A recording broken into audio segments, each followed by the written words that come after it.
萧寒，等很久。他是谁？小树，这是江念念，我新招的实验室助理，她正好跟我们顺路，快要回研究所。你先上后头坐会儿吧。萧寒，你让他坐副驾驶，坐我的位置。嫂子好，您就是叶校长吧？我坐前面补一下妆，麻烦您坐一下后面好吗？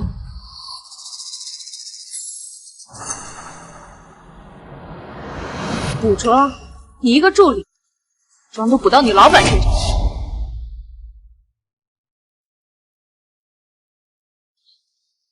也就是一个口红印而已，干什么阴阳怪气的？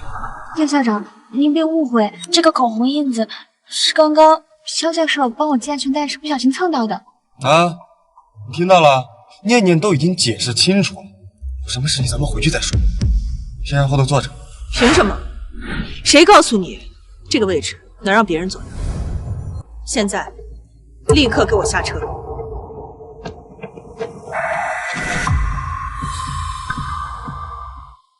你为什么一定要这样针对他？非得弄得这么难堪吗？萧寒，咱们结婚7年，你的副驾驶除了我还坐过别人吗？一个座位而已，你怎么这么敏感呢？你这是在维护他。我再说一遍，我的位置他不配坐。别因为我吵架，我马上下车。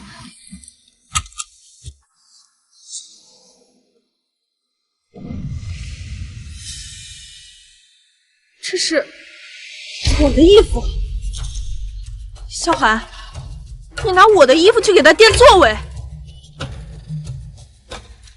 刚才念念把咖啡扫到座位上，车里又找不到别的，正好后备箱有一件衣服，就先用着应急了。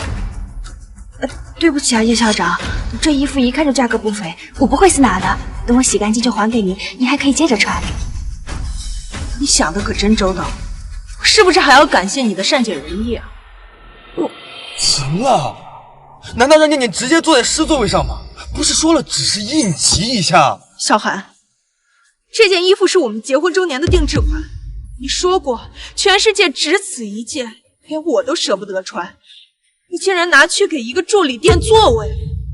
对不起啊，叶校长，都怪我笨手笨脚洒了咖啡，我这就还给你。不用了，别人碰我的东西，我觉得恶心。叶叔，你够了啊！跟你说了，只是一件衣服，而且也是我的主意，要怪你就怪我，实在不行我替他给你道歉，行了吧？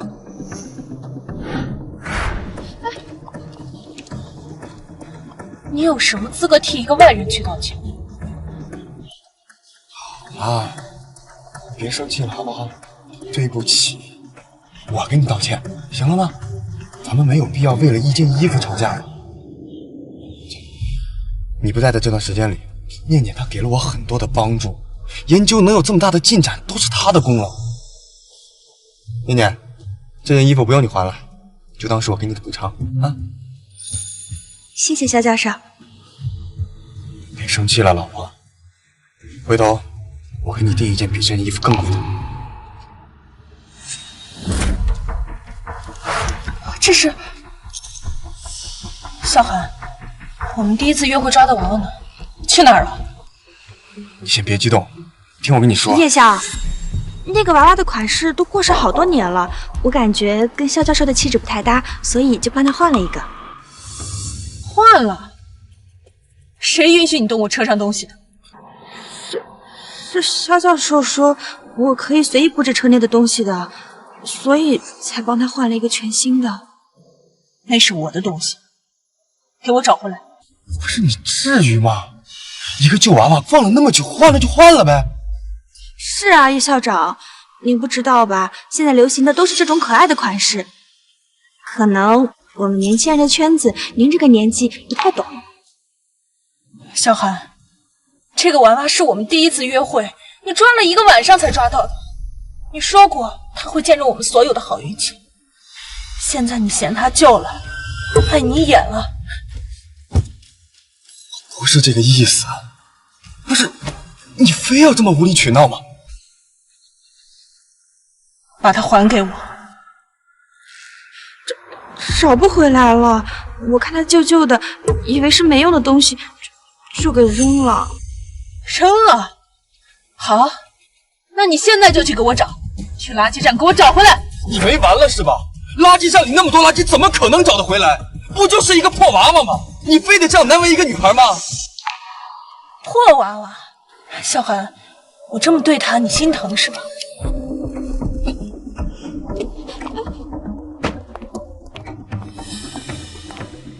干什么？下车！哎，下车！干什么？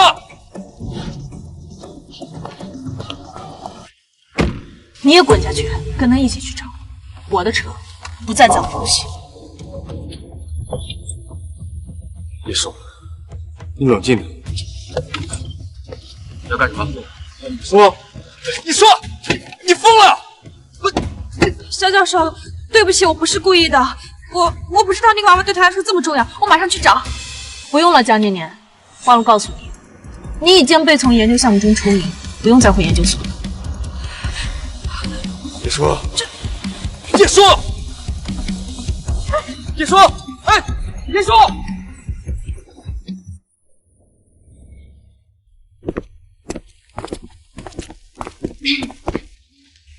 叶校长，娃娃我已经给你找回来了，虽然沾了点灰，但是我已经很尽力给你擦干净了。出去，你已经被开除。叶校长，您不原谅我可以，但是肖教授还需要我，你不能开除我。叶叔，你不能开除念念，娃娃我们已经给你找回来了，你还要怎么样？我说过，别人碰过的东西我不要了。那也不是开除念念的理由。你明明知道我的项目正处于最关键的时候，念念是我的助理，她细心周到，帮了我很多的忙，我的项目离不开她。离不开他，他只是一个小小的实验室助理。难道说你们两个之间还有除了工作之外的关系？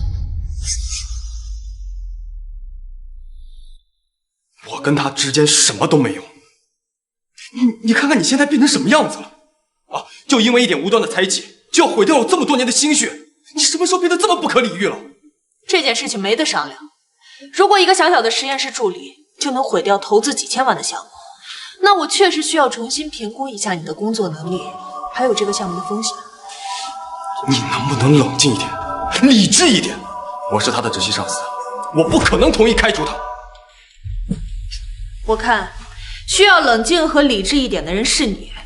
另外，没有人教过你们进校长办公室之前要敲门吗？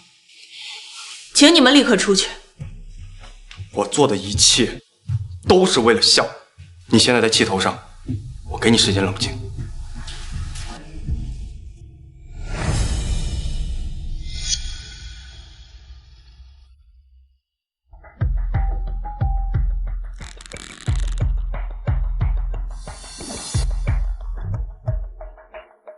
小寒，你最好别让我失望。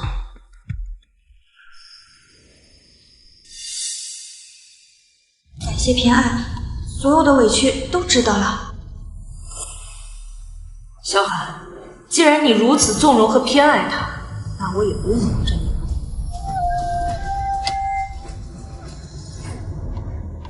通知财务部和项目组，即刻起无限期冻结萧寒教授名下所有的科研经费以及项目权限。明天开始，项目由我亲手接管。叶少爷太大方了，前程似锦金挂坠，这寓意太好了。各位，这是夜校给大家发的项目奖金，大家别客气。你们说，咱们是不是应该让别人都羡慕羡慕我们，让那些心怀不轨之人后悔去吧？来，我个这儿，你发个通知。来，感谢偏爱，项目上受的所有委屈都值得了。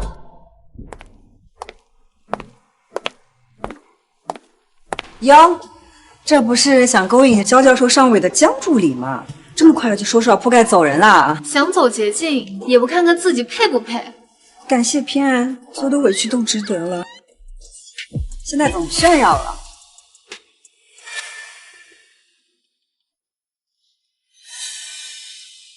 是叶叔派你们来的吧？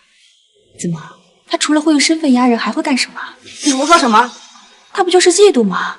嫉妒我年轻，嫉妒萧教授愿意信任我。他那种强势又古板的老女人，萧教授迟早受不了他。你们这么巴结他有什么用？等他被甩了，我才是唯一的教。王梦，就你也配是我们夜校？你们干什么？我只是想好好工作。干什么呢？不是我，是他自己。萧教授，萧教授，你别怪他们，可能是我哪里做的不够好，所以叶校长才让他的下属来针对我吧。这不怪你。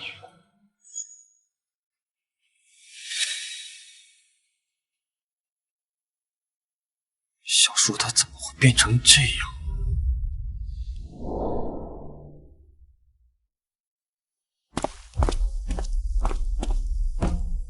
叶叔，你什么意思啊？你开除江念念就算了，现在还用这种方式让整个实验室的人都孤立他，你什么时候变得这么刻薄了？我的实验室奖励恪尽职守的员工，有什么问题吗？你没有资格开除他，更没有资格教唆别人欺负他。我没有教唆他们，我也没觉得有什么问题，他们说的挺对的。叶叔，我警告你，你要是再敢欺负念念，我就跟你离婚。好啊，你能别再跟我赌气了？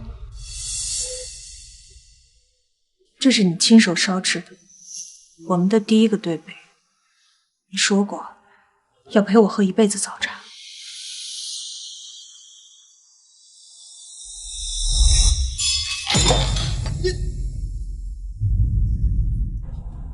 这个是我们在一起后你攒了3个月的工资，送我的第一份礼物。你说要让我做这个世界上最幸福的人。没想过我早已经没有权利。你说要照顾好我的胃，特意去学了我爱吃的每一道菜。这本菜写了整整1年，都还留着。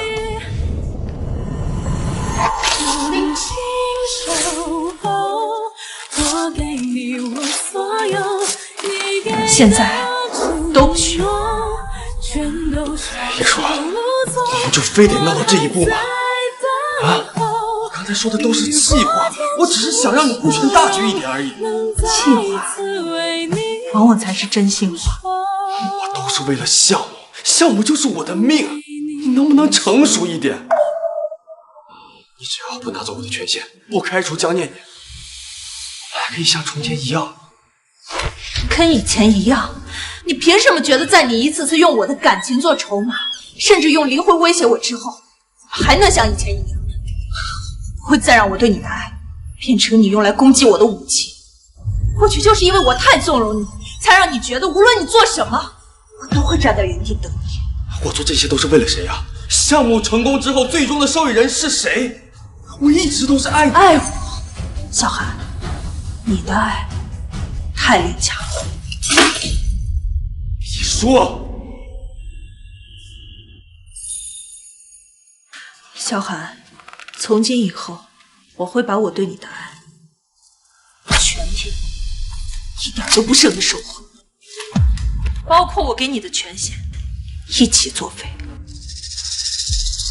不是这个意思，我只是看不惯你这么独断专行，你不由分说的就冻结了我的权限，就接管了我的项目。我日日夜夜泡在实验室里面，可你呢？你不就是签字、拨款，你还有什么实质性的贡献吗？我就是不服气，你直接就把这些东西说拿走就拿走了。没有我的资金，我的资源，你的项目至今还是一纸空文。现在我要收回属于我的东西，需要向你解释吗？好了，我们别吵了，行不行？你看，这是我特地给你买的项链，喜欢吗？我们和好，别再闹了，行不行？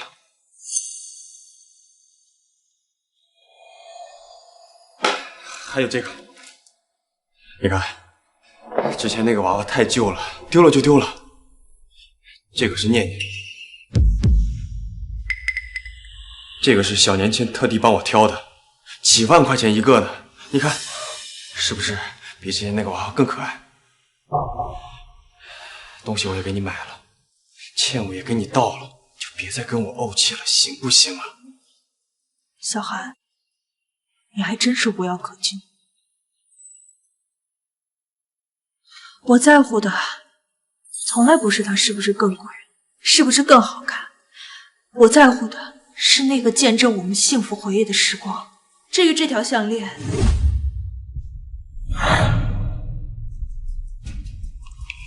你买了2条一模一样，一条敷衍我，一条讨好他。小寒，你廉价的心意让我觉得恶心。你是不是有点太过分了？我都已经这么低三下四的求了你了，你还要我怎么样？不就是个娃娃吗？你至于这么一而再再而三的把我的脸面踩在脚下吗？放开我！我会成为谁？你今天必须把话给我说清楚。或这次终为，我只能是我，滚出去！是我 control。I cannot wait. Find my way and my worries undone.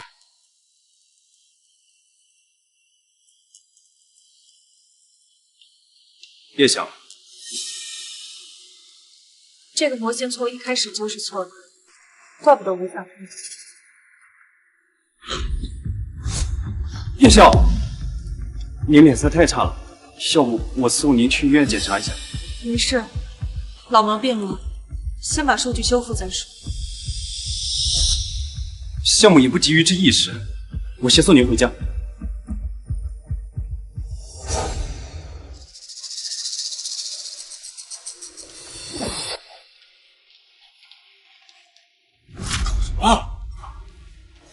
怎么了，肖教授？汪大门进来了。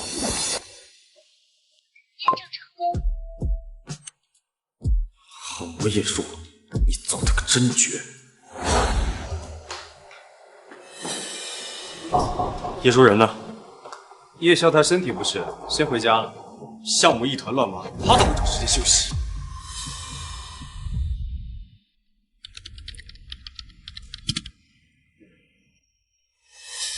核心数据出了这么大的错误，小寒居然一直都没有发现。叶舒，你到底要干什么？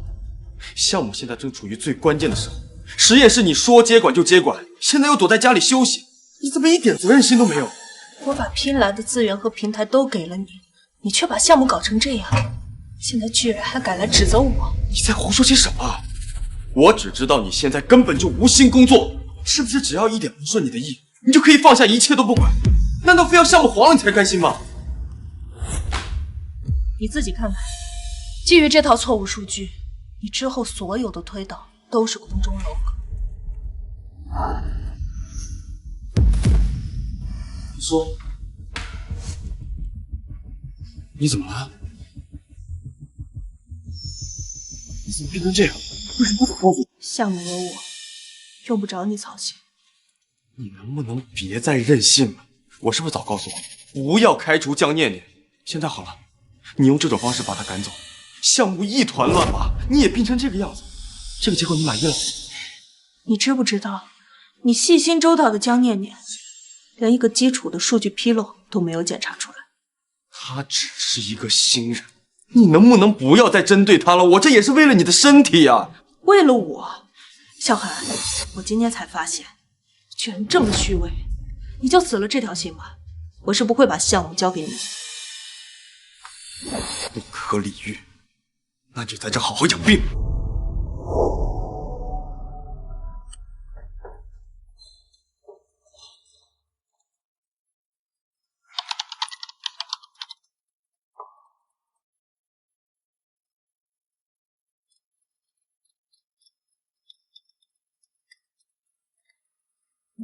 叶晓，肖教授他私下联系了好几位学院的元老，都是通过你父亲，也就是老叶教授一起的关系户。什么？叶晓，肖教授他想绕过你，恢复项目的主导权，然后以特殊人才的名义返聘给江念。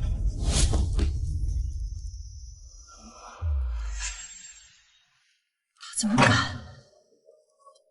我父亲现在还躺在医院里，是我让他知道，他的女婿、学生靠着他的名望寻死，他会被活活气死。老师，我知道我现在还配不上学术，但是请您放心，我在这跟您约法三章。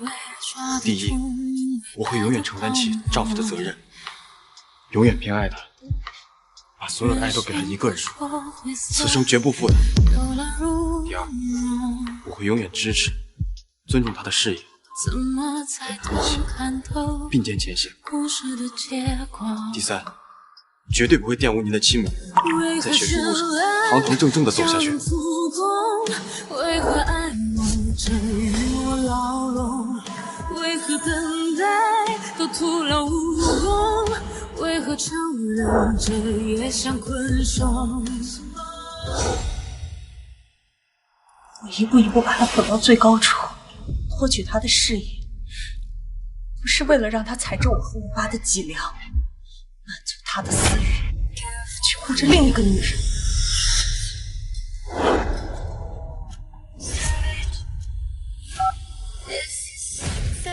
通知所有董事开会，我要让小海身败名裂，让他在学术界永远出名。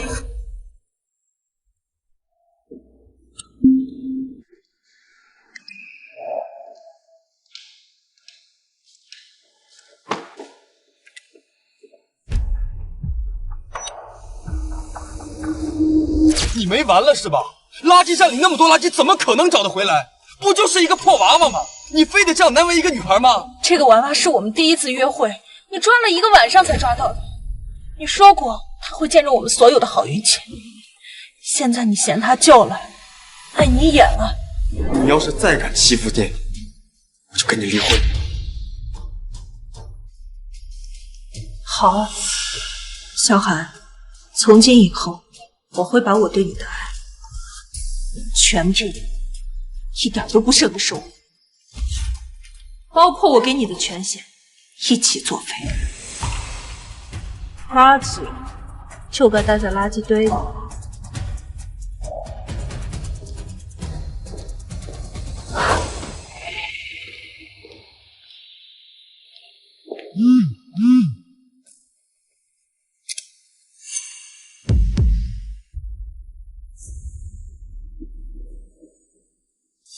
漂亮小丑。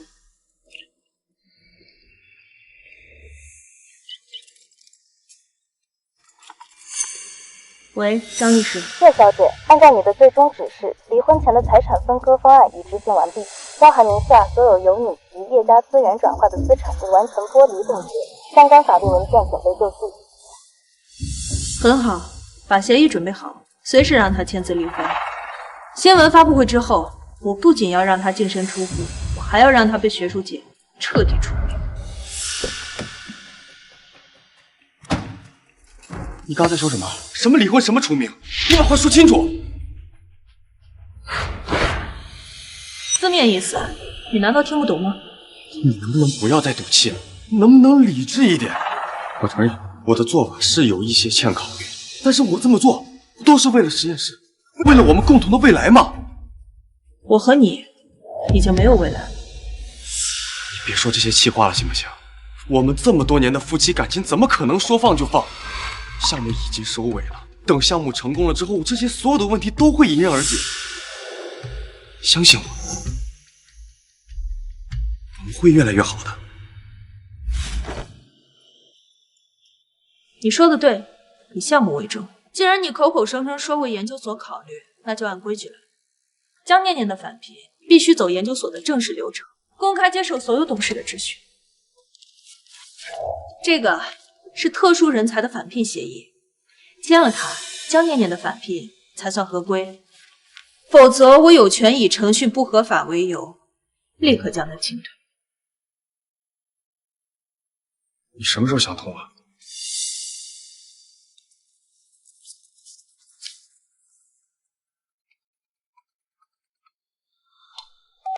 喂，肖教授，项目数据最后阶段验证成功了，但是我太着急给大家报喜，不小心从楼梯上摔下来，脚崴了，好痛。什么？你在原地待着，我马上就过去。念念那边出了点事情，我必须马上赶过去。哎，对了，项目已经成功了，你等我回来，我们之前的事情慢慢再说。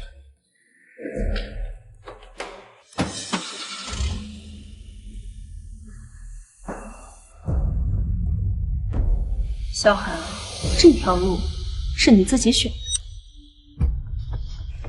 萧寒，我不仅要让你从研究所滚蛋，我还要让你彻底从我的人生里消失。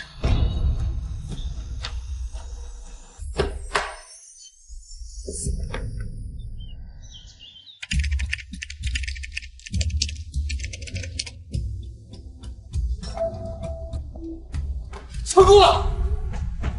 这项验算完全正确，念念，你可真是我的福星啊！太好了，肖教授，恭喜你，这都是你的功劳。有了这些成果，以前那些看不起你的人，终于可以闭嘴了。没错，尤其是叶帅，这些年他一直质疑我、打压我，不知道他看到这个，表情会有多精彩！哈哈。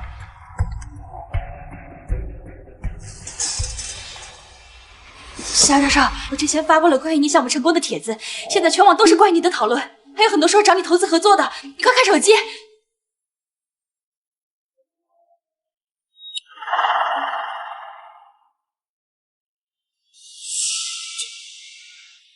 这些都是找我的。喂，是肖教授吗？您的研究成果我看到了，我方对此非常感兴趣。您看，您的研究所还需要投资吗？我们华宇集团出资3000万。3000万？可以可以，我们稍后详谈细节。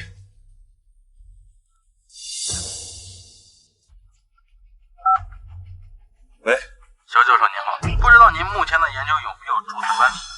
我这边愿意出资1个亿买断专利使用权，不知道您觉得这个价位如何啊？1个亿，整整1个亿啊！肖教授，快回复，快回复！啊，可以。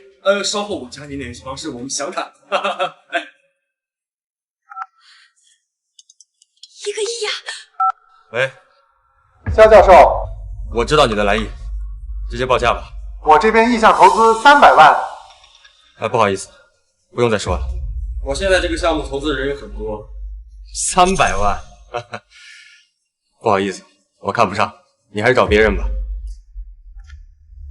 太好了，肖教授，整整1个亿，你太厉害了！这些年，我每个成功的项目，叶叔跟个老妈子一样在旁边管着，时不时要插手，一副只靠我自己根本没有办法完成研究的样子。现在呢，没有他，我的研究照样成功了，我照样拿下上亿的投资。肖教授，你说，要是叶校长知道后，会是什么表情啊？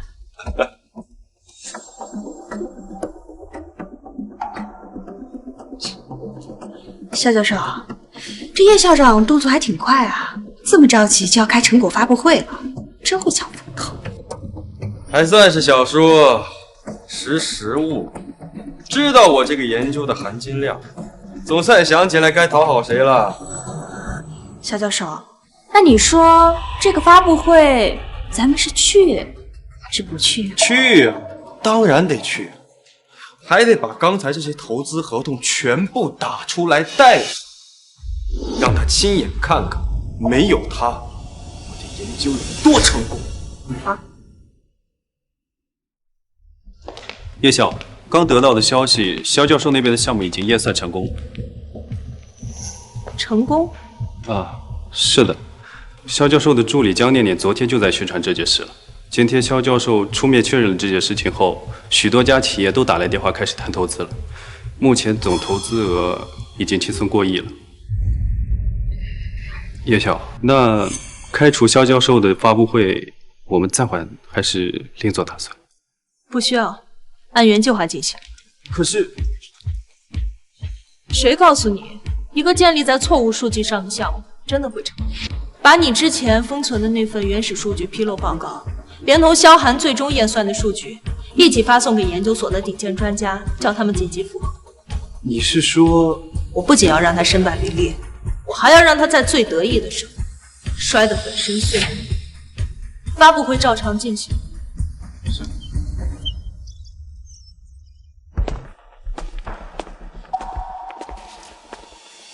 小朱，可以啊，这场发布会安排得很好，够气派。你要是早这样，我们还至于吵架吗？你还真的来了？我难道不该来吗？我才是这场发布会的主。叶晓，萧教授如今的成就，你不会不知道吧？那么多投资已经破亿了，你还对萧教授这个态度，不合适吧？我什么态度，还轮不到你来管。行了，小朱，你就别端着了。我知道，你觉得我为了念念一个实习生把你冷落了，你生气是应该的。但是你看啊，你办这场发布会，我为了不让你丢人，不还是来了吗？我心里是有你的，你少耍点大小姐脾气，我们也不至于这样。生气？萧寒，你未免也太看得起自己。不过你有一点算是说对了，这场发布会确实是为了你而办的，没了你，还真少了点氛围。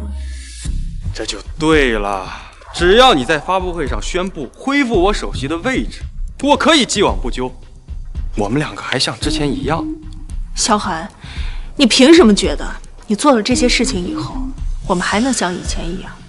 我做的所有的事情都是为了研究项目，科研本来就只看结果，现在结果出来了，念念也帮了忙，证明我的眼光跟选择都是对的。叶晓，时间到了。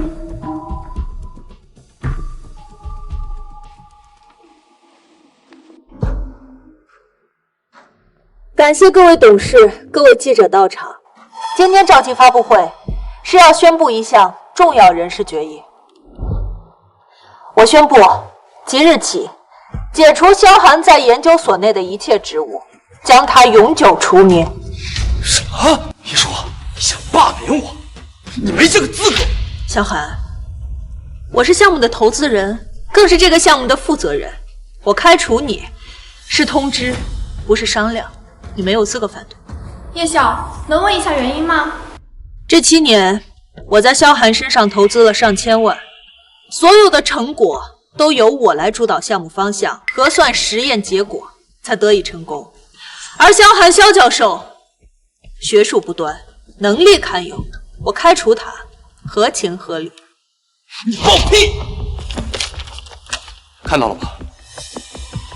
这是我个人主导的研究项目，已经有了实验结果，马上就可以申请专利。还有这个，你看看这是什么？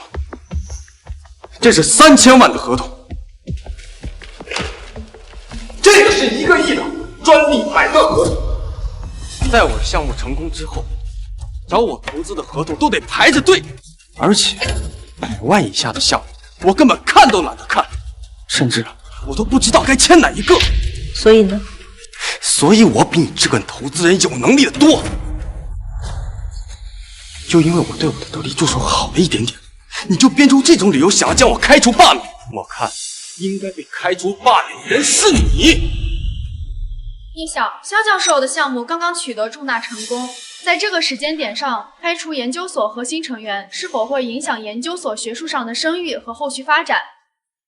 有传言说你想要独占项目的指导权，请问这是事实吗？说话呀！怎么，哑巴了？对于一个不可能成功的项目，我没什么好说。叶叔啊，事到如今你还在嘴硬，还口口声声说要开除我。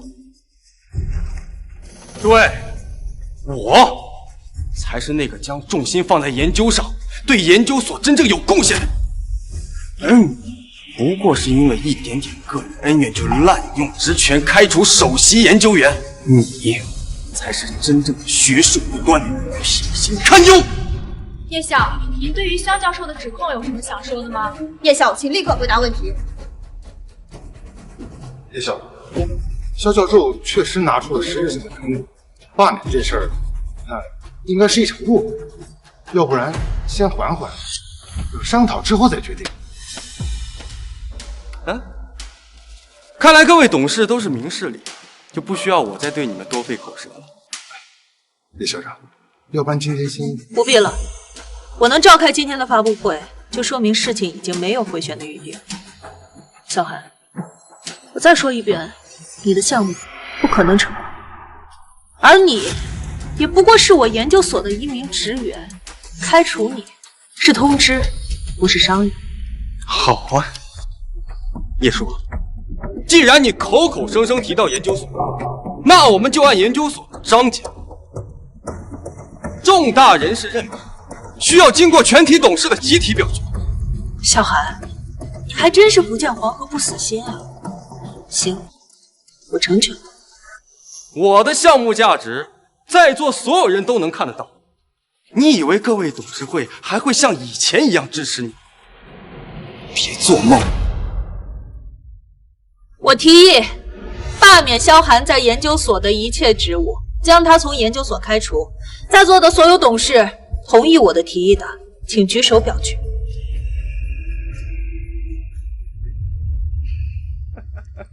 我支持叶校长的决定，免去萧寒首席研究员的职务，将他从研究所除名。王董事，你这是？我也同意。同意。同意。同意。同意。你们都疯了吗？100亿的投资，他看不见就算了，难道你们也看不见吗？肖教授，我们这些董事都是跟着叶校，看着叶校一步一步把事业做到现在。虽然我不知道你拿出实质成果之后，他为什么还要执意开除你，但这么些年，叶校长的决定从来没错。比起你，我们更愿意相信叶校的判断。相信他的判断？他连我这个拿了100亿投资的人都要开除，你们要相信他？不必多说了，叶校，我们董事商议一致，同意你开除萧寒的决定。感谢各位董事的信任，我一定不会让大家失望的。萧寒，现在你跟研究所毫无关系，我限你1分钟之内从我的发布会、我的研究所立马滚出去。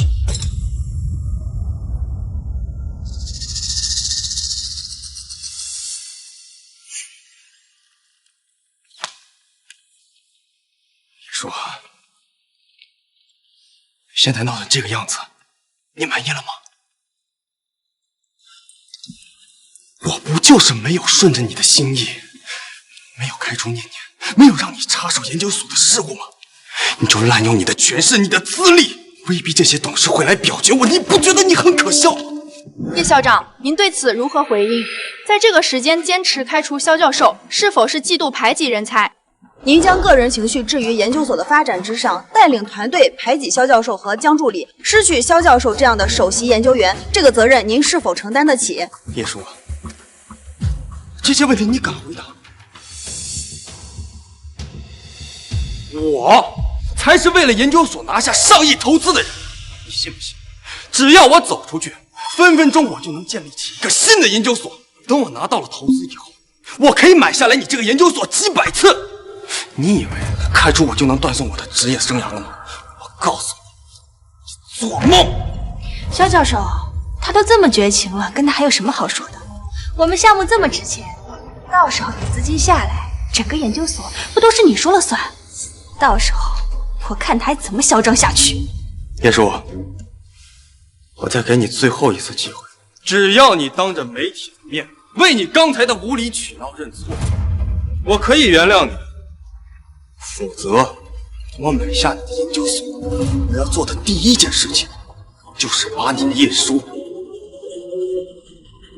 彻底除名。萧寒，没有我，你现在也不过是一个籍籍无名的小职员，就凭你还想将我除名，你未免也太看得起自己了。你说，你竟然还以为我是以前那个没有能力的叶家赘婿，一直被你侮辱，被你辱骂。我告诉你，没有你，我一样能成功。你就是不肯承认我比你强，比你更有能力，你根本就不配让我赢。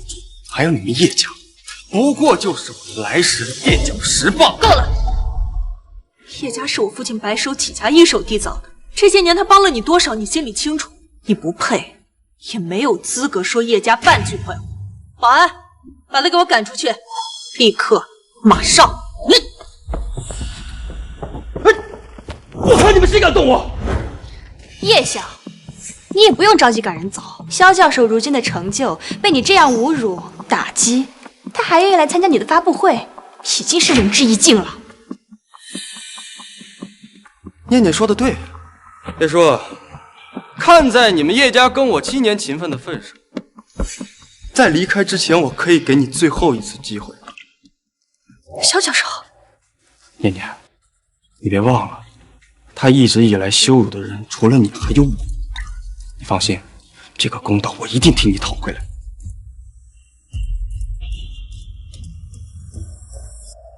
叶叔，只要你公开在记者面前给我还有念念诚心诚意的道歉，我就可以回到研究所继续工作。你自己选吧，是看我另起炉灶把你的研究所买下来，把你逼死，还是老老实实的道歉，给自己留一条后路？萧寒，我确实该说一声对不起，我应该向7年前的我说一声对不起，是我看错了人，浪费了自己7年时间，也浪费了叶家7年的资源，布置出你这么一个跳梁小丑。事到如今，你还在冥顽不灵。以前我怎么没发现你这么愚蠢？到账3000万元。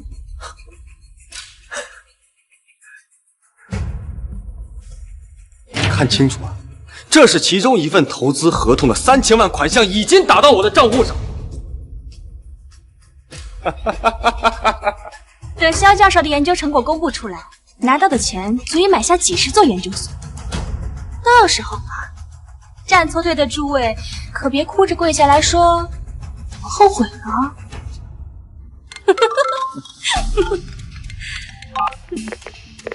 喂，数据出来了吗？出来了，实验室已经出具了核酸报告，我已经拿到文件数据，赶到发布会门口了。可算是赶上一出好戏了。保安，去把大门打开。保安，叶叔，我刚刚给过你最后一次机会了，是你自己把握不住，舍不下自己的脸面，还要赶我走。可以，这是你自己选的，别后悔。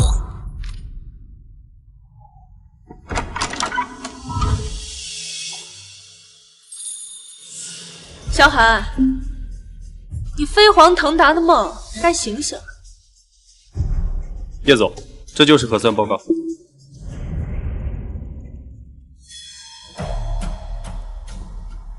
核酸报告？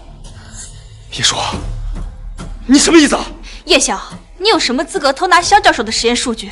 事到如今，你该不会说这实验数据是归你们实验室所有，想抢走萧教授的实验成果吧？睁开你们的眼睛，好好看看。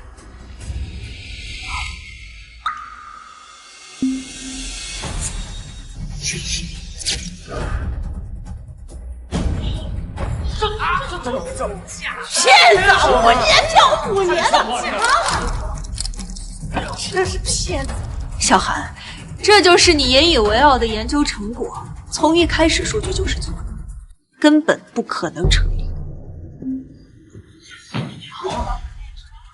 肖教授，核酸报告真的是错的吗？您的数据真的有误吗？一旦研究报告不成立，您将声名扫地。请问您是否能接受这个结果？不可能，这不可能啊！叶叔，一定是你伪造的，实验结果我都已经验算过的，他不可能会出错。这是国家最顶尖的研究员出具的核酸报告，你自己好好看看。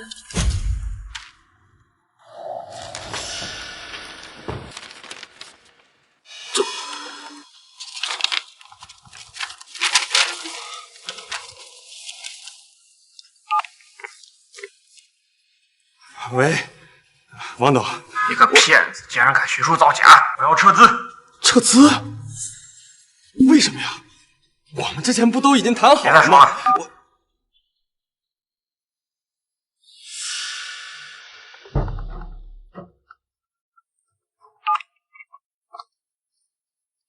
哎，李董，你提交的项目进展数据造假，我们的合作从此取消。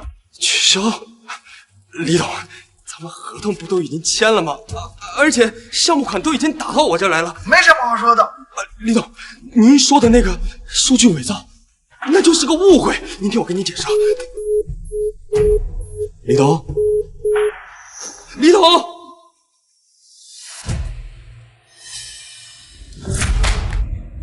为什么都不听我解释啊？我说了，伪造数据的事情我不知道，我也不知道为什么项目数据会出错。你真的不知道原因吗？小韩，你还记不记得我生病的时候跟你说过什么？你生病的时候，项目有我，用不着你操心。你能不能别再任性了？我是不是早告诉过你，不要开除江念念？现在好了，你用这种方式把他赶走，项目一团乱麻，你也病成这个样子，这个结果你满意了？你知不知道，你细心周到的江念念，连一个基础的数据纰漏都没有检查出来。他只是一个新人，你能不能不要再针对他了？我这也是为了你的身体呀。为了我，小韩，我今天才发现，居然这么虚伪。你就死了这条心吧，我是不会把项目交给你的。不可理喻，那就在这好好养病。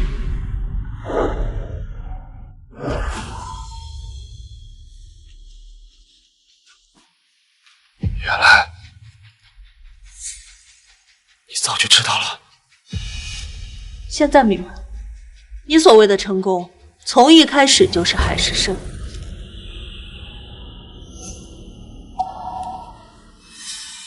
叶叔，你为什么看着我一步错步步错？你明明早就已经知道数据出了问题，为什么看着我像个傻子一样付出了全部的心血，一步一步走到今天？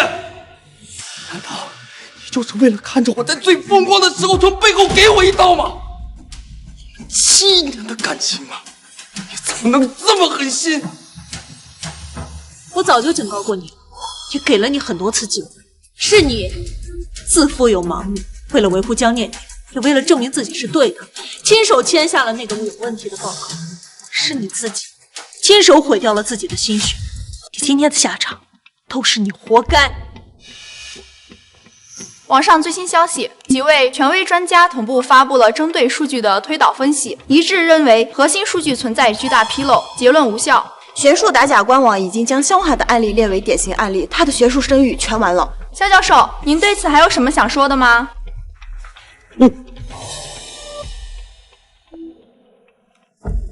我想起来了，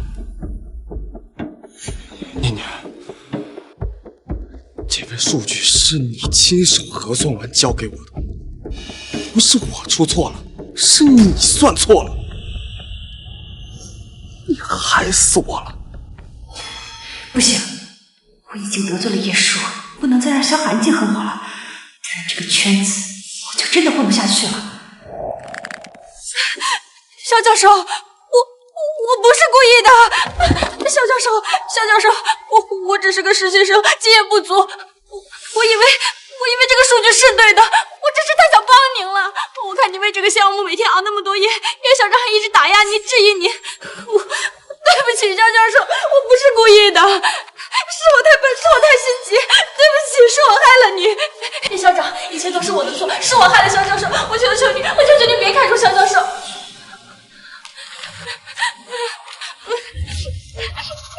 念念，对不起，我刚才太冲动了，这件事情不怪你。肖教授，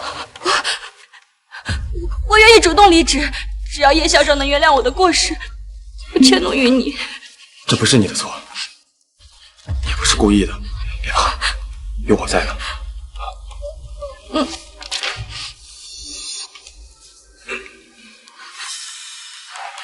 嘘。小叔，刚才这件事儿是我错了，但你也看见了，数据出错不是我的原因，是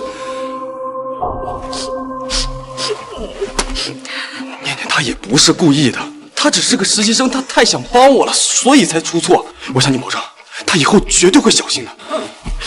你看这件事儿能不能到此为止？到此为止，可以啊，小韩。今天的发布会到此结束了，你先送记者们出去，各位董事也辛苦了，先安排他们出去休息吧。是叶校，需要我留下来协助您处理这件事吗？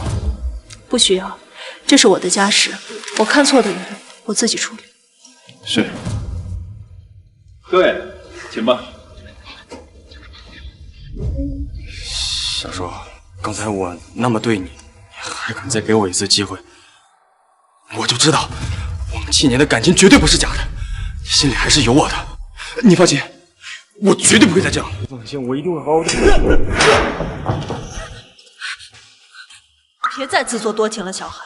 我之所以一步一步爬到今天，就是为了让自己不再受气。我说的结束，是我们之间到此结束，再无瓜葛。叶校长，千错万错都是我的错，求求你别开除肖教授，你开除我好吗？念念，你别这样，你也是为了我。你以为我刚才打了他，就没有你的事儿？叶叔，你敢打我？叶叔，你打我就算了，是我对不起你，可是念念根本就没有对不起你。能不能哪怕有一寸理智一点，别乱发脾气啊！我早就该给你们每个人一巴掌了，现在我打就打了，还需要挑时间看地点吗？小韩，我再说一遍，你最好带着江念念滚出我的视野，再有第二次，我打的可就不止你们的脸。够了！叶叔，刚刚哪怕在我自以为最风光的时候，我都愿意给你一次机会，愿意跟你重新开始，怎么到你这就变成这样？我们7年的感情啊，我对你，对这个研究员付出了这么多的心血，你就不能再给我一次机会吗？我已经给过你很多次机会了，你别忘了，是你一步一步纵容江念念走到今天的，是你每一条路都选错，彻底害死了自己。小叔，我知道你心里不舒服，你觉得我有什么不对的地方，我可以改，我都可以改。这样，我把念念送到别的地方去上班，我保证她以后绝对不会出现在你面前，这样总行了吧？你就别赌气了，你就当又帮了我一次，我们再重新开始。滚！萧寒，我再说一遍，你已经被我彻底开除，从我的人生、我的事业、我的未来被彻底开除了。小叔，小叔，保安，小叔，你听我给你解释，你干什么？她是我妻子，7年的糟糠之妻，她只是赌气，不会真的开除我的。走开，立刻离开！哎，你放开我！这住手！肖教授，肖教授，放开我！这样子，有小蹊跷，我绝对不会放过你！我跟你们说话了。肖教授，先别跟他们计较了，还是想个办法让叶萧消消气吧。小叔都把你折腾成这样，你还在替我们俩的事情考虑，我就不明白了。你这么好的一个女孩，她为什么就是要跟你过不去？肖教授，我没事的，这一次是我做错了，我们还是想个办法，怎么样要消消气吧。只要你按照我说的做，我一定帮你把她哄回来。真的能把她哄回来？相信我，我一定会让你们和好如初。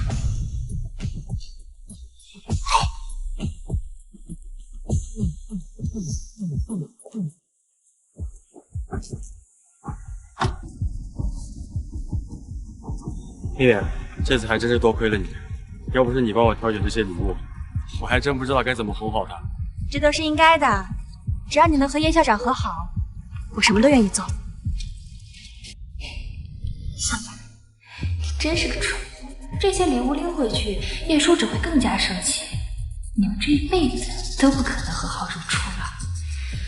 不过，也幸好你蠢，等你跟叶叔彻底决裂，你只会更加把我这个对你不离不弃的人放在心上。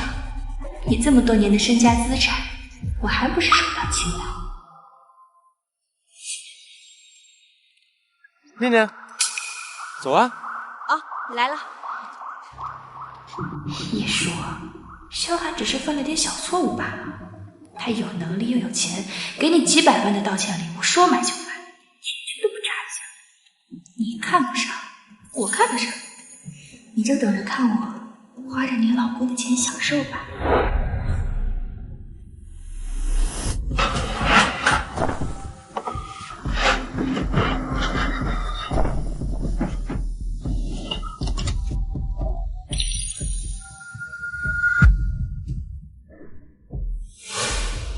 干什么呢？家，给我停下！我们是叶小姐让我们来的。叶叔，他是你班的？萧教授，叶校长不会真的要把你赶出去吧？不可能，他不可能这么绝情。让你们停下！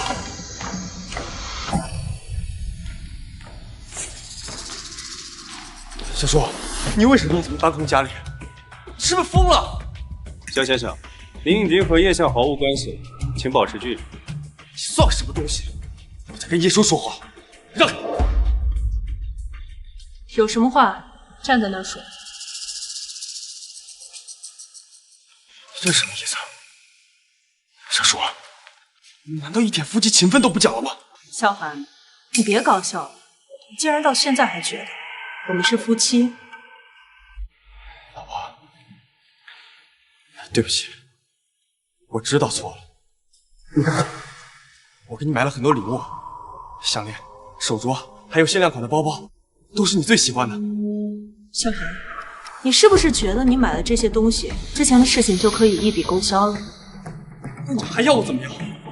难道你非得让我跪下来求你，你才甘心吗？不用了，被你这种人跪着恳求，我只觉得恶心。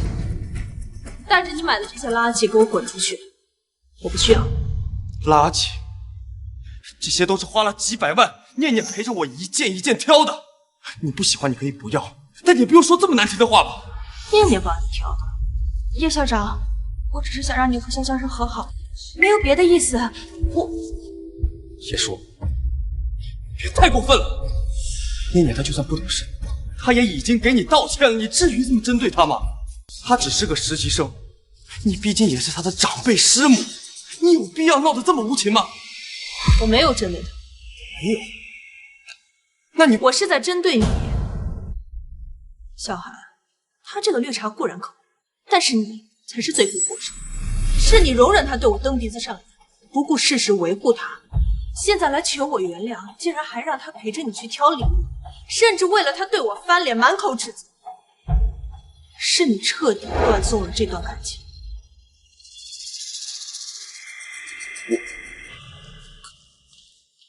小叔，我只是把她当成后辈，我只是把她当成妹妹而已。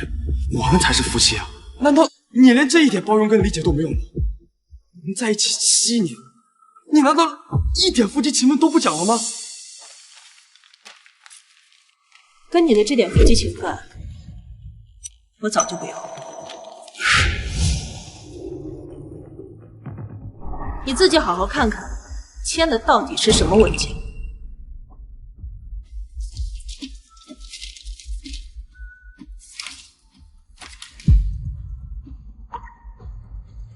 离婚协议？这不可能，这不可能！我当时签的明明就是念念的返聘协议。叶叔，你骗我签字！骗你！2份文件明明放在一起，是你自己看都不看就签了字。小寒，从你签字那刻起，我们就没有任何关系。叶叔，我是你丈夫，你不能这么对我。已经不是我。叶校长，叶校长，就和肖教授和好吧，他真的很爱你。你们7年的感情，难道就这么结束了吗？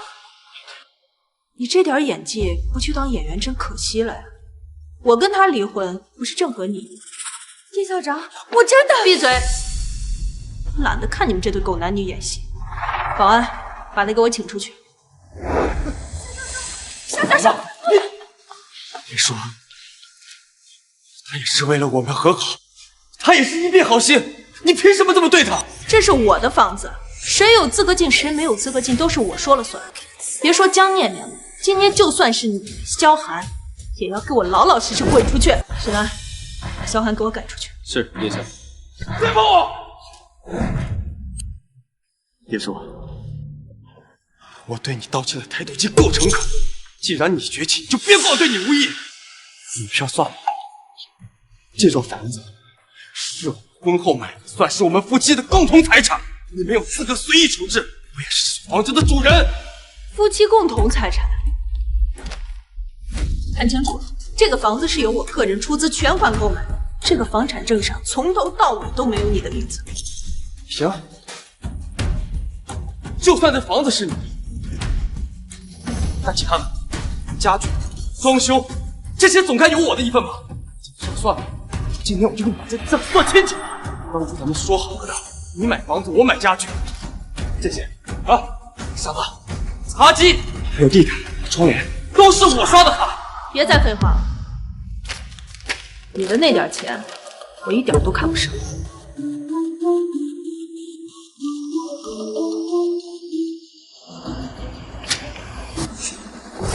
100万够。你买的那些东西，现在我全都买下了。从现在开始，他们都属于我了。把这些东西都搬出来，当着他的面，全都给我劈了，烧了。不行，你给我停下！停下！没说我同意了。处理一堆我买来的垃圾，还需要你同意吗？别搞笑了，小韩。别说，就这么绝情，一点就没有心了。要断就断得干净一点。看着你买的这些东西的每一秒，都让我觉得恶心。别说了，别说，你干什么？肖先生，请您冷静。我告诉你，这间房子也是我的，她是我的妻子，别拦着我。宋肖先生离开吧。我不走，放开，放开！我让你们放开我！这是我家，我命令你们给我放开我！我要在这里跟小猪回来。7年了，我们俩不是第一次吵架，只要跟他道歉，他一定会心软的。你放开！你俩干什么？把门打开！你，小猪！怎么回事？小双，你真的没好。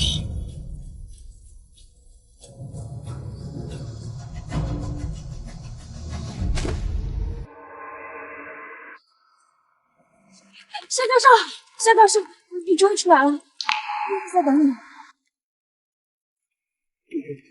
肖教授，你怎么成这样了？叶校长他没为难你吧？都是我，都是因为我，你才和叶校长闹成现在这个地步的，都是我的错。这不怪你，只是这次家里暂时回不去了，也不知道他会闹多久。别担心，肖教授，我在研究所还有一间员工宿舍，虽然条件差了点，但好歹能住人。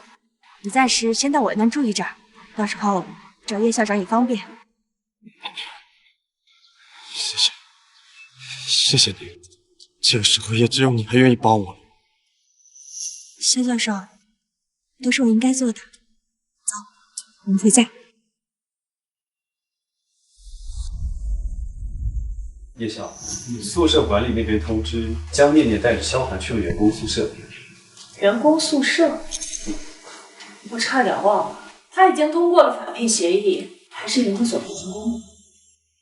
江念念还真以为萧寒是一个金龟婿，要跟他一起同甘共苦，等着以后飞黄腾达呢。叶晓，要不要立刻解除江念念的职务，把他们都赶出去？不用，他想演，我就给他一个机会。我倒要看看，没有我的供养，萧寒还能让继续当他的金龟婿，养着这只金丝雀。后勤部通知员工宿舍不允许无关人员进入，告诉江念念和小海，要么就只能江念念一个人住宿舍，要么他们2个人一起滚出去。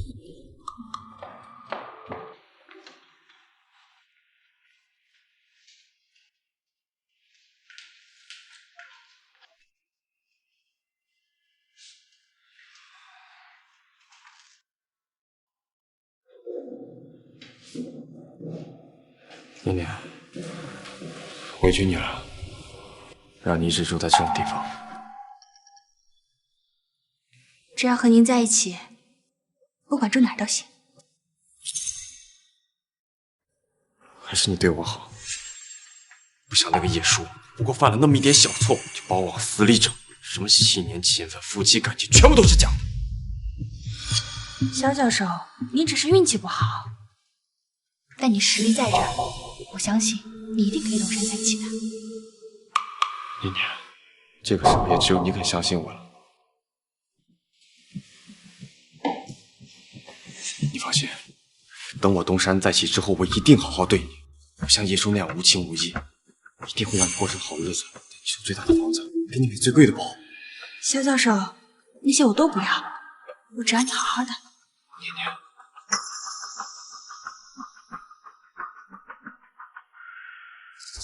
谁呀？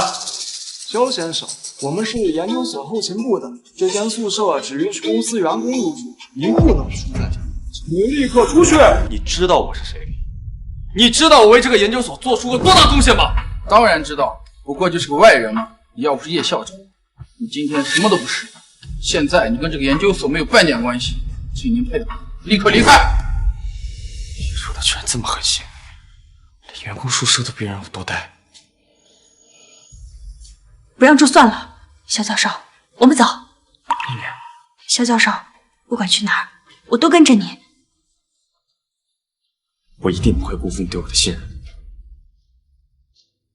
叶叔是不是以为我离开了这就无处可去了？你们告诉他，不可能。收拾东西，今天我们先住酒店，明天我就带你去买房子。好。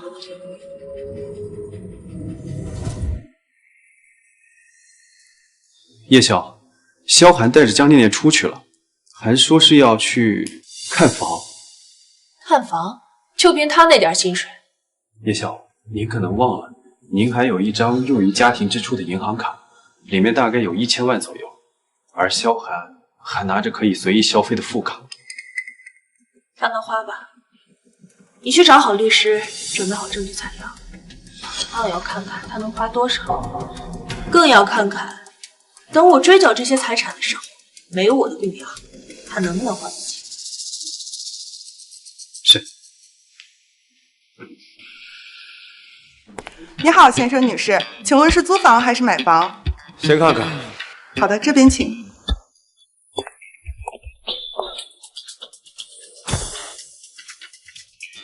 这是一款2居室的，简单装修，特别适合2个人住。这个不行，客厅太小了，采光也不行。萧教授根本配不上你。啊，这套月租只需要3000，性价比很高。这个不行，我住不惯。那你要不看一下这个？这个是一个3居室的。这个更不行了，家具太旧了，地板都过时了。念念，我们就2个人，有必要这么大的房子吗？跟叶叔道个歉，能花几百万买礼物，对我就这么坑儿，还是得住，不然他是真舍不得花钱。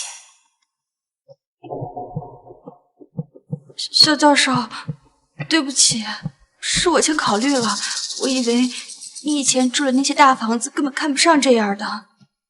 知道我跟叶校长没法比，你跟叶校长在一起住的都是全款买的大别墅，跟我在一起却要租房住。是我害的你，是我害的你，现在只能住这样的房子。我知道，我跟叶校长没法比。念念，谁说我们要租了？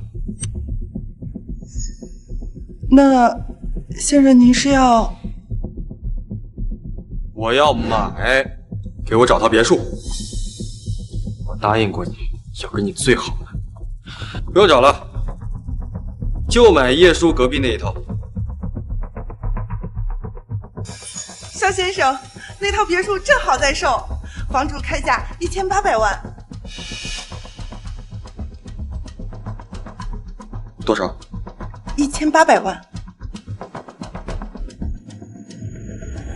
肖教授，是不是太贵了？要不咱们还是租房吧？我知道我配不上这样的房子。不贵，最低首付多少钱？最低3成，540万。等我一会儿，我去付款。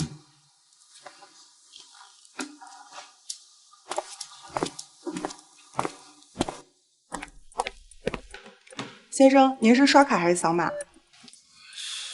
刷卡。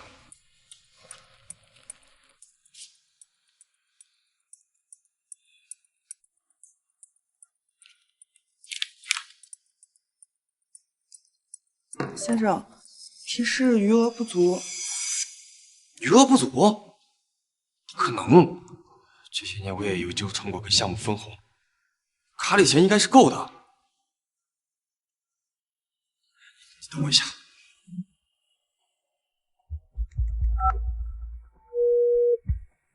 喂，我想咨询一下我银行卡余额。肖先生，您投资的银行规定了，如果因为您的原因造成毁约，需要赔偿大笔违约金。您名下的银行卡已经按顺序自动划款了。都没了？还是有的，我帮您查一下。我就说嘛，就算没有叶叔，我也是有些底子的，会一个房子都买不起。肖先生，您的银行卡余额总计3块04毛，请您确认一下。喂，肖先生，还有其他业务要咨询吗？先生，那这个房您还买吗？等我一下，叶叔，你别以为离了你我就什么都办不到，就算没有钱，我也有的是人脉。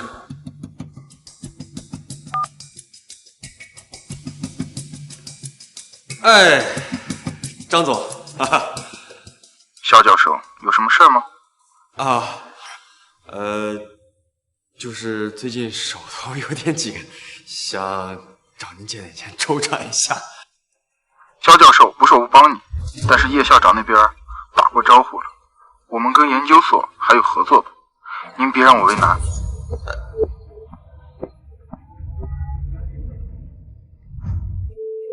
肖教授，听说您跟叶校长离婚了，我这边也不太方便，您找别人吧。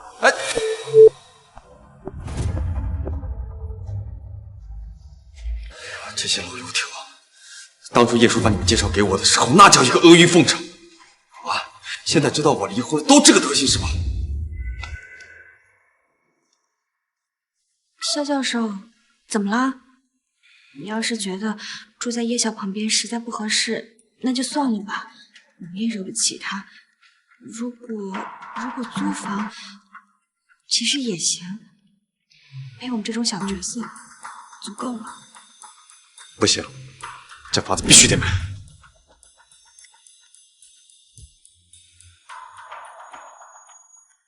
这张卡是我跟小叔家庭支出的副卡，这些年我付出的也不少。这张卡里的几千万，怎么说也有我的一半，我花起来天经地义。刷卡。好的。走，签合同。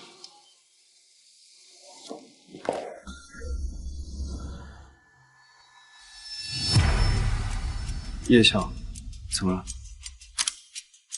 没什么，用不着等1个月之后领离婚证了，直接准备好离婚关系。萧寒，倒有看看，花出去的每一分钱，砸锅卖铁的那么好意思。先生，您的卡，这是咱们合约，您看一下，如果没有问题的话，咱们就可以签一下。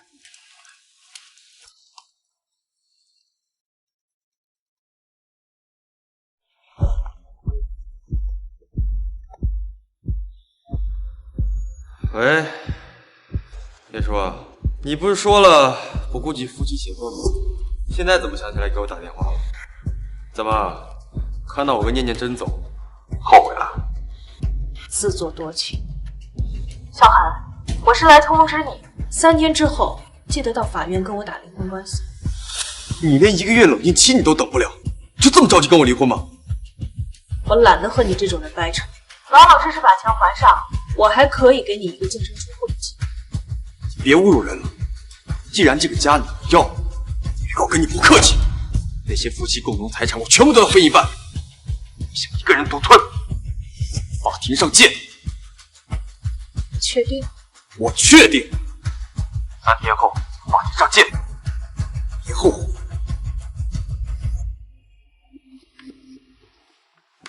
肖教授，你真的跟叶校长打离婚官司啊？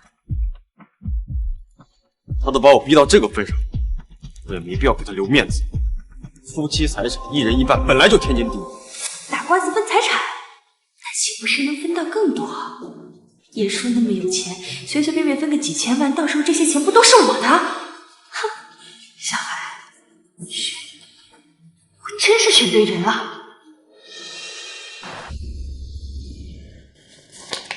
小韩，你说你为这个家庭付出了很多，可这份财务报告上可没什么你的影子，还想着花我的钱，分我的财产，你就等着赔钱道歉，净身出户。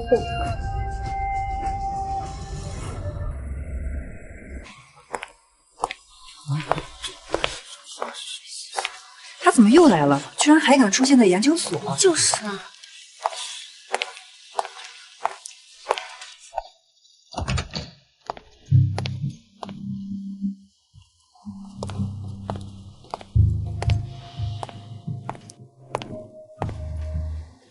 叶校长，我来了，有什么话快说吧。江念念，你负责的实验数据就没几个是对的，每一个都要你的同事重新核验，你根本就配不上这份工作，去人事那儿领辞退通知吧。叶校长，你就别操心那些小事儿了，我来公司就是想看看你。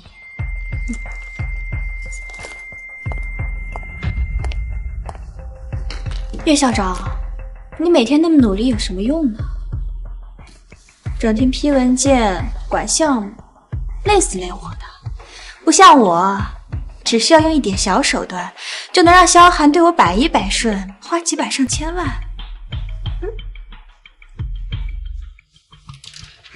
看到了吗？这条项链20万，这个手镯35万，这个戒指50万。还有那栋别墅，1800万，写的我的名字。你跟萧教授结婚7年，他给你买过什么？我看你全身上下一件这样的首饰都没有，一个不值钱的破娃娃你还当个宝，真舍不得看一眼。萧寒对你还挺舍得，不过我很好奇，江念念，如果有人要对你的这些花销重新追缴回去，你还得起吗？还？萧寒现在对我百依百顺，怎么可能让我还回去？倒是你，等萧教授给你打赢了官司，分走你一半财产，我看你还怎么得意。好啊，我等着，我等着看法院上你被追缴回哪一笔消费时的表情。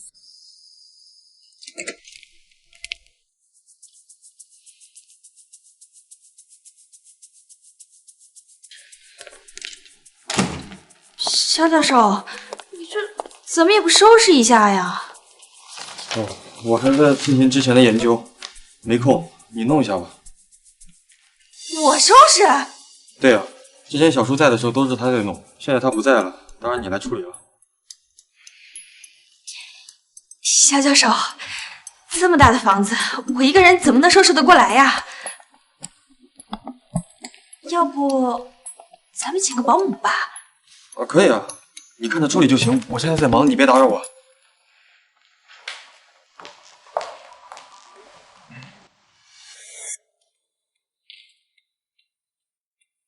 想不到有一天我也是享受上了，家里都能够有个保姆伺候我了。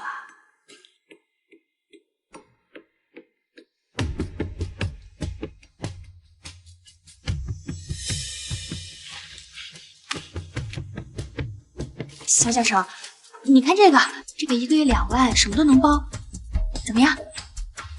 我不是说了吗？你来处理就行了。好了，你付钱吧。我付。之前小叔在的时候，这些家事都是他管，就这点小钱，你付一下不就行了吗？我付。肖教授，是你说要让我过上好日子的，可是现在连这么点小钱也要让我付。肖教授，你还是觉得我不配对不对？之前叶校长在的时候，家里什么都是最好的，可羡慕了。但是现在我……好了，我来付，你别说了。肖教授，我就知道你最好了。以前这些事情从来都不需要我操心，小叔会把一切都安排得妥妥当当，家里永远是干净的，饭菜永远是热的，连我的衣服都是他提前搭配好的。肖教授，你再看这个1个月3万，金牌保姆，会做西餐，会做甜点。还有这个私人管家，1个月5万。小叔从来不会跟我计较这些金钱上的事，一旦离婚官司开打，家里的财产我跟小叔都只能有一半，他心里肯定也不好受。或许我该再给小叔一次机会。这个，谢谢，你看看。念念，这些还是你来处理，我来付钱。我还有一些离婚官司上的事情，想去跟秘书聊一下。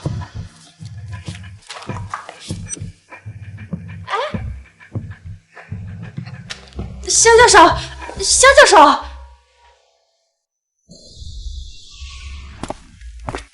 叶晓，这是我出具的项目研究报告，可以解决萧寒遗留的错误数据问题。您核对一下，应该可以让项目继续推进。你这些天加班就是为了这个？叶晓，您已经够忙了，这些烂摊子还不需要您费心处理，交给我来就行。做得不错。多谢叶晓夸奖。许南，你跟了我7年，所有我经手的项目研究背后都有你在把关。现在萧寒走了，我看你挺适合他的位置的。叶晓，我资历还不够。别说那些废话了，我能捧得起萧寒，就能捧起你。把这个签了吧。从今天开始，萧寒的职位和待遇就都是你的了。好好干。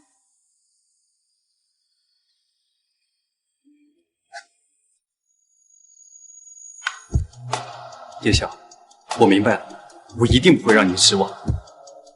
去准备吧。我有话要对叶师傅。上。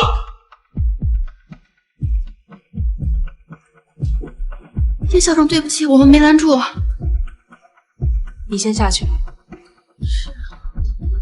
萧寒，闯入我的办公室，到底想干什么？小叔，我有话要跟你说，我们2个说点话，你先出去。不好意思，我只听叶晓的。许南是我的人，而你不是。我看该出去的人不是他，而是你。我要跟你说点感情上的私事，他一个外人有什么资格听？外人？萧寒，我们已经在筹备离婚官司，我跟你之间只有公事公办，没什么感情可言，更没有私事可言。而许南是我新任命的所长，是我最信任的下属，我让他留下，他就有留下的资格。你把我的位置给他了？没错，从今天开始，从现在开始，他有什么资格坐我的位置？你的位置，你的位置是我给你的，我能给你就能收回来，给更有资格的人。叶叔，你凭什么把我的东西给一个外人？亏我还心疼你，要付出1半的身家财产给我。那些东西本来就是我的，跟你毫无关系可言。保安，把肖先生给我请出去。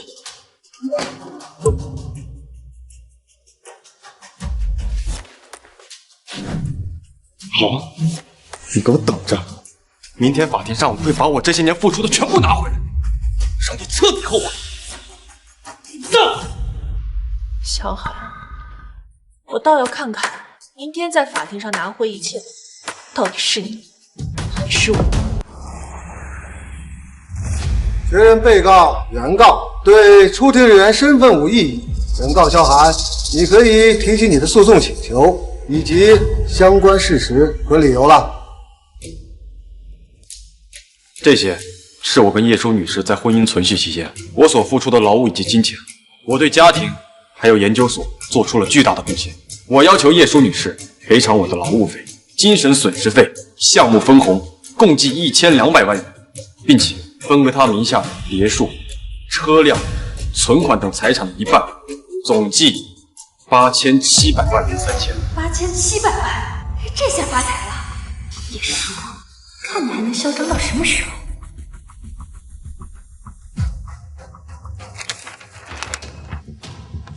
被告有什么要陈述的吗？法官先生，萧寒有证据要提交，我也有。你说，你这是？这7年间，我的收入是萧寒收入的20倍，但是我的消费却连他消费的零头都不到。他给自己买的这些奢侈品、高档西装、名表、名酒等等，比我和整个家庭的开销还要多。在离婚之前，萧寒因为学术造假，导致研究所项目失败，直接经济损失2000万，而这笔钱由我个人出资贴。萧寒这7年期间所有的吃喝玩乐是花我的，项目研究也是花我的，对我们整个家庭和工作的贡献不足1/10。法官先生，我所说的都在我提交的证据里了，还请您过目。你别开玩笑了，什么不足1/10？是你根本就没有看到我的付出。你错了，萧寒，你所做的一切我可都记得。你还记得这个吗？4年前的2月14号情人节，你说要给我一个惊喜，带我去商场，结果你给自己买了一块100万的表，给我买了一束100块钱的花。就他了，包起来。100多万，萧教授对自己可真舍得。老婆，这表就是男人的第2张脸面，当然挑好的。对自己这么舍得，那给你老婆我的礼物呢？不是给你买花了吗？这个你竟然还留着？不止，还有这个，3年前的8月份，你说要跟我去参加学术会议，需要一套全新的西装，我答应了。结果你出手就是一套10几万的高档西装，还额外花了20多万买了一双限量款的皮鞋。看，我新买的西装怎么样？眼光不错吧？当然了，西装13万8，皮鞋20万，不是说只买西装吗？皮鞋是顺便买的吗？我参加学术会议，代表的是研究所的脸面，穿好点怎么了？没什么。管得真多。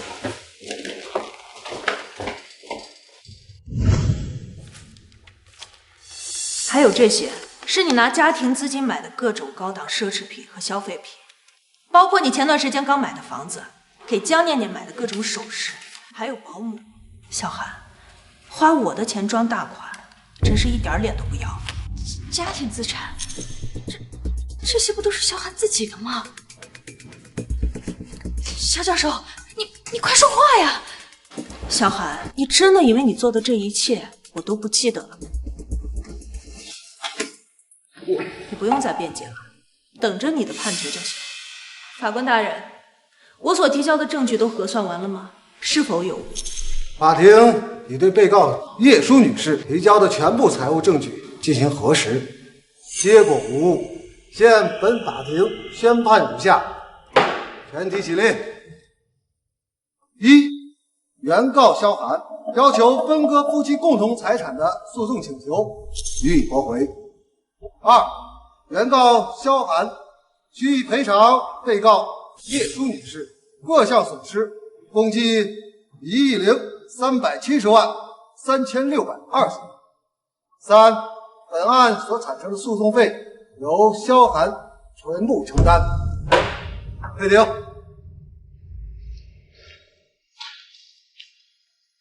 江念念，你以为解决了萧寒就没你什么事儿了吗？你拿走的一切，我都要重新追缴，一分不留。追缴？叶叔，你什么意思？我跟你没什么好说的，你也等着法院的传单吧。叶叔，对不起，我知道你对我做了这么多，我一直以为你看不起我，我以为你是故意打压我。小寒，你不是不知道，你拿着我的钱养着别的女人，拿着我的信任去欺骗、去造假，拿着我的宽容去挥霍，你拿着我给你的一切反咬我一口。你以为你今天的地位是哪来的？你所拥有的一切都是我给你的。既然你不珍惜，那我就全部收获。曾经守候，我给你我所有，你给的承诺全都消失无踪。1个亿，小寒，你能欠他整整1个亿？我也不知道为什么会这样。你不是说可以分走他1半财产，拿到几千万吗？现在呢，倒欠他1个亿。不对，这些钱怎么可能都是他的？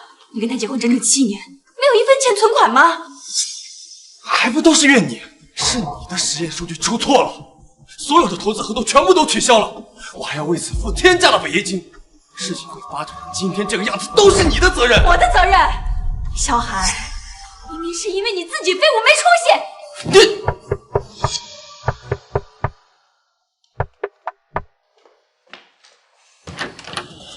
萧寒先生，是我。这是法院执行通知书。根据离婚判决，您需要向叶舒女士支付1亿370万3620元赔偿。此外，据调查，您近期购入的一套别墅和家具等资产，全部来源于叶舒女士的个人账户，我们会依法追缴，用于补充赔偿。什么？追缴？这房子写的我的名字，你凭什么追缴？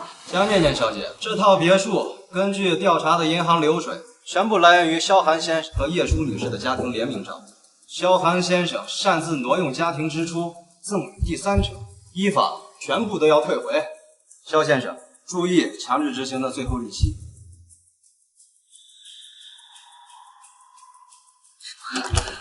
原来我花的钱都是叶舒的，怎么会这样？你跟萧教授结婚7年，他给你买过什么？我看你全身上下一件这样的首饰都没有，一个不值钱的破娃娃你还当个宝，真赏不了他一眼。萧寒对你还挺舍得，不过我很好奇，江念念，如果有人要对你的这些花销重新追缴回去，你还得起吗？还？萧寒现在对我百依百顺，怎么可能让我还回去？倒是你，等萧教授跟你打赢了官司，分走你1半财产，我看你还怎么得意。好啊，我等着。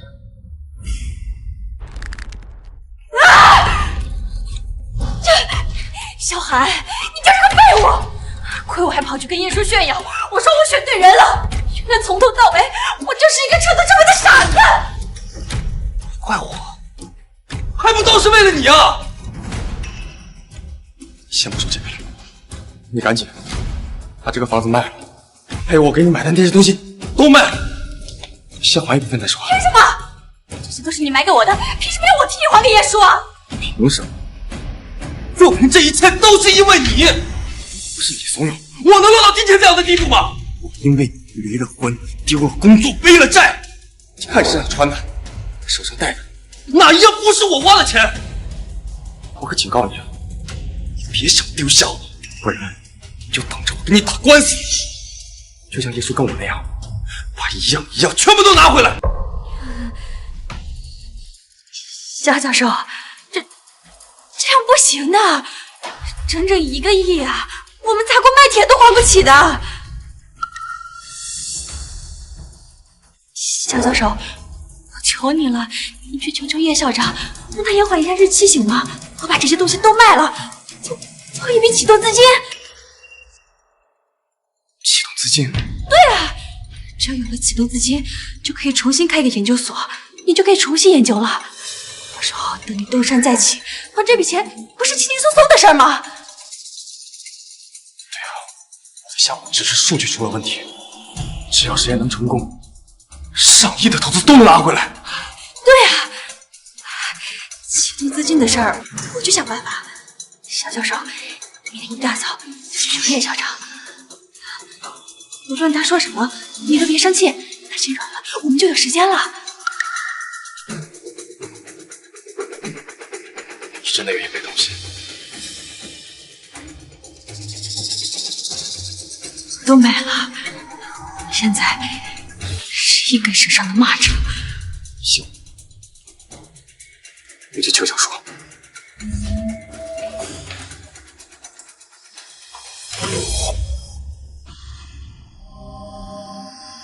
小说，放开！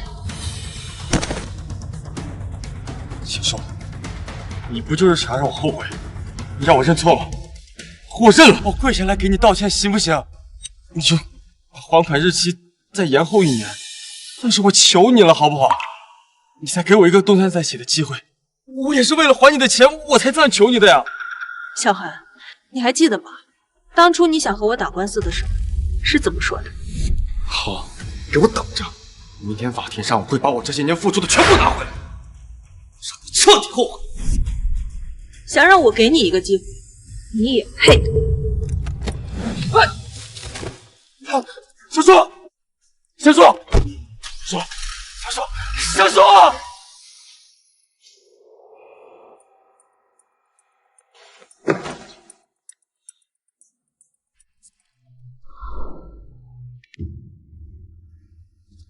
哎，念念，你东西卖的怎么样了？小叔的意思是，他不愿意拖延，所以我们必须得……哎，行了，别催了，我再卖了。叶夏不愿意延缓，你就接着去求啊，跟我说有什么用？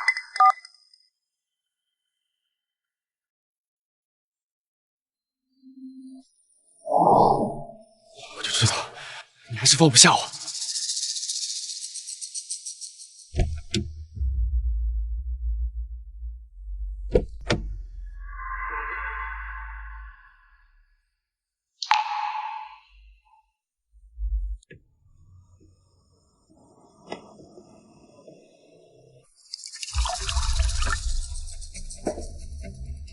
干杯！这。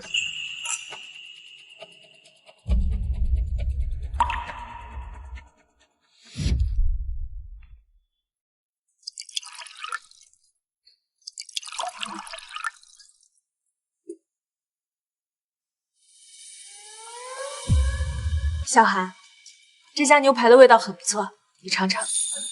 自己吃吧，我没胃口。你最近总是在看手机，是因为项目很忙吗？很忙。你自己先吃，研所还有事，我先走了。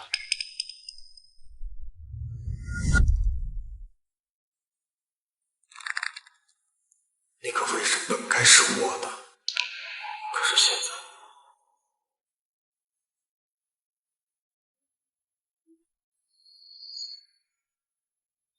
小说，我到底该怎么做，你才可以原谅我？是不是？只要我把之前做的都弥补了，你才肯给我一次机会？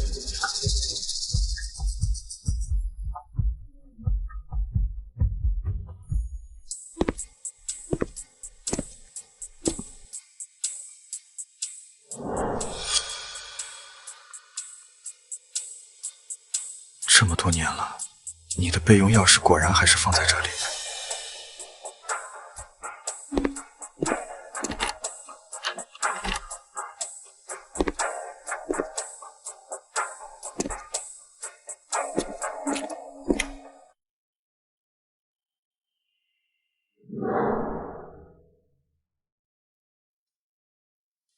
这里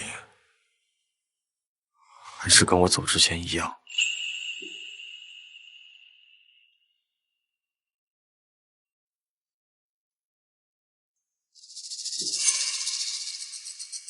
你的爱太廉价了。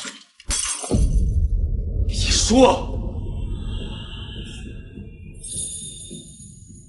萧寒，从今以后，我会把我对你的爱全部一点都不剩的收回，包括我给你的权限，一起作废。这些东西他还没有丢，他嘴上说的狠，果然心里还是有一点点我的位置。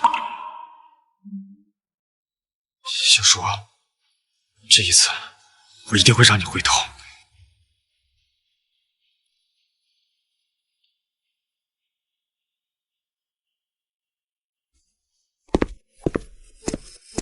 叶晓，萧寒非让我把这些东西给你，还说他会一直在门外等着，等到你愿意见他为止。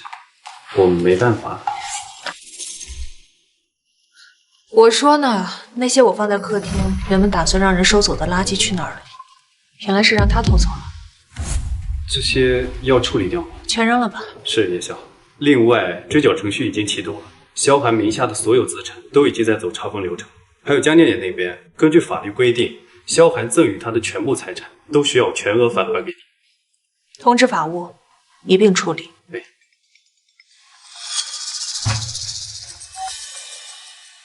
江念念，有什么事？叶校长，叶校长，我求你了，通融一下我吧，我真的还不上了。我知道错了，我知道我不该跪萧教授，我求你了。之前那些钱我都花光了，这几天我四处借钱，怎么凑都凑不够，我求你了。叶校长，只要你愿意不追缴，我什么都愿意做。行啊，那我就再给你一次机会，你来我办公室吧。好，谢谢你，叶校长，我马上过来。把萧寒也叫进来。他不是一直觉得江念念是一个温柔善良、不谙世事的小姑娘？今天我要再打一次她。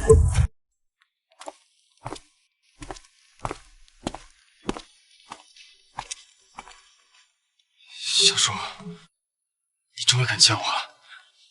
别废话了，直接进入正题吧。你想让我道歉，想让我后悔，这些你都如愿以偿了。你看我一个大男人跪下来求你都不止一次，你就原谅我吧。那江念念呢？经过这些日子，我也看清楚了，他这个人确实太年轻了，有点爱慕虚荣。但是你不知道，那天他知道真相之后，就想着办法帮我还钱，把那些珠宝、房子都卖了，说要给我凑启动资金。咱们俩复婚之后，等他把钱都还上了，能不能别追究他的责任？小寒，你还真是一点都没有辜负我对你的期待。去吧，去隔壁休息室待着，别出声。什么？我要请你看一出好戏。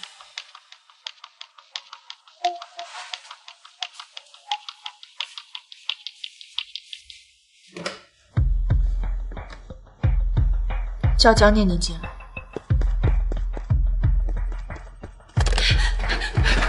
叶校长，我求求你了，放过我吧！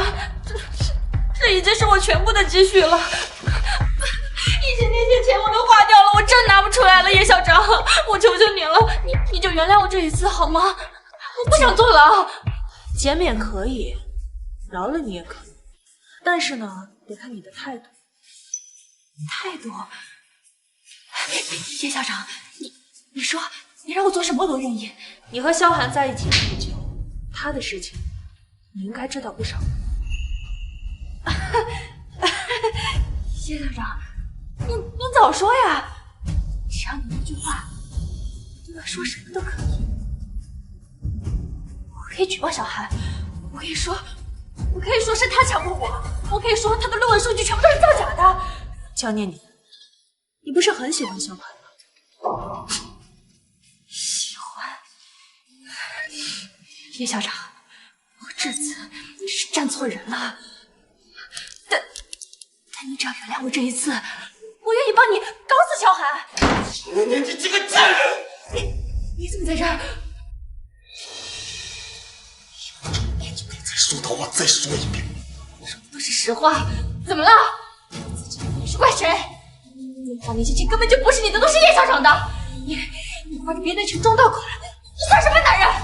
为你丢了工作，我为你离了婚，我为你背了1个亿的债务，你就这么对我？放开我！叶校长，我在这里救我！自己蠢，怪谁？叶校长对你这么好，你都不知足。是赌你的钱，那又怎么了？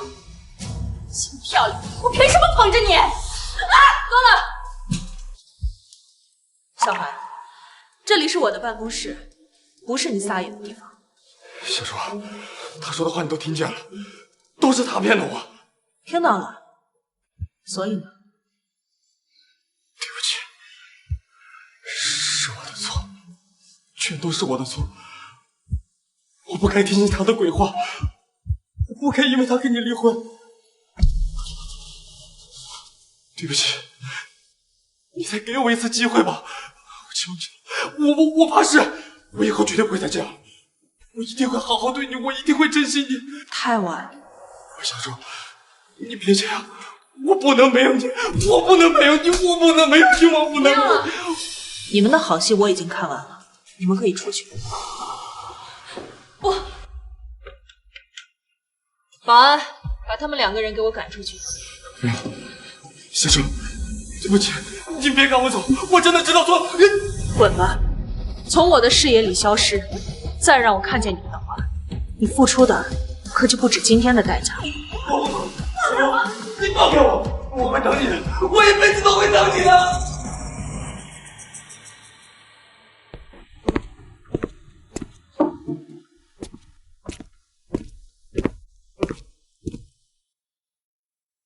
叶晓，您还好吗？我没事。你的工作交接的怎么样了？该上任了吧，许所长？我已经办理好交接了。另外，以后的工作还需要叶校您多多关照。客气了，许所长。既然你已经接手了研究所，萧寒也已经成为过去式了，接下来我该专注自己的工作了。叶晓，我一定不会辜负您的重任，好好协助您，也祝您在人生的新篇章里光明璀璨。多谢。